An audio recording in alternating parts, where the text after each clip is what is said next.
Hi, this is Tanya from Flying Dog Studio. Thank you for joining me. In this video, I'll be working on my favorite Disney Princess Tiana. Now the reference for this was taken from a screen grab on the movie.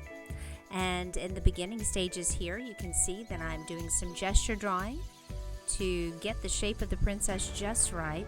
You'll notice throughout this preliminary sketching that I will move the head around, change the shape of the eyebrows or maybe the shape of the eyes, and I'm doing this with the selection tool, and then I'm going in and resizing things.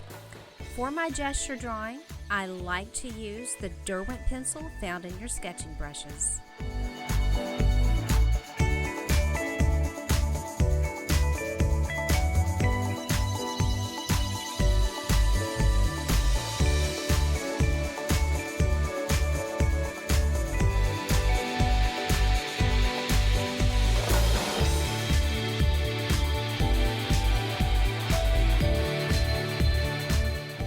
Now that I have the piece just the way I want it, I'll come back on top, add a new layer, and start doing the final drawing. Again, I'm using the Derwent pencil on this.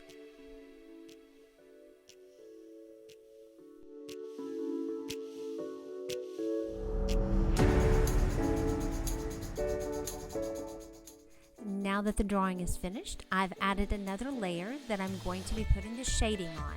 My shading is done with the Derwent pencil, and I am using hatching and cross hatching.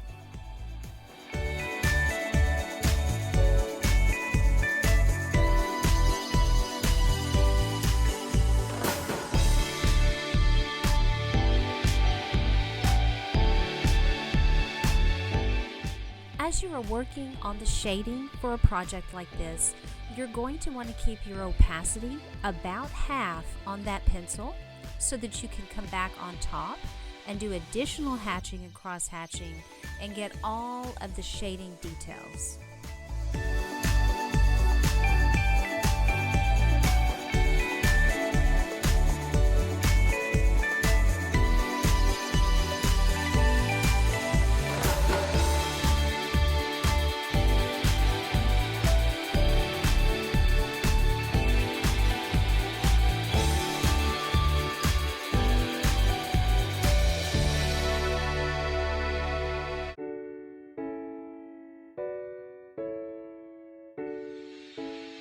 If you've watched my other videos, you know that I do not like to use the blending tool.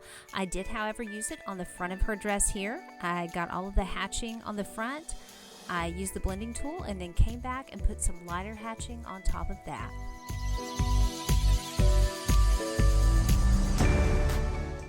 For all of my pieces, I like to use a bottom layer that's a textured paper. For this one, I've used watercolor. As you can see on the layers, that one is on the very bottom where it says paper.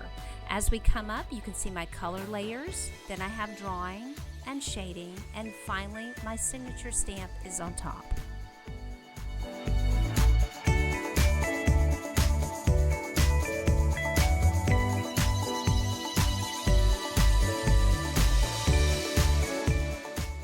You'll notice as we come into the color layers that I color the entire dress, I start coloring the skin, and then I come back and recolor the dress again.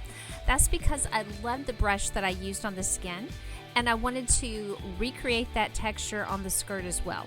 So the brush I used for that is by a guy named Matt. He's recommended by Procreate, and you can find his sketching brushes on the Gumroad website. I'll put that link below.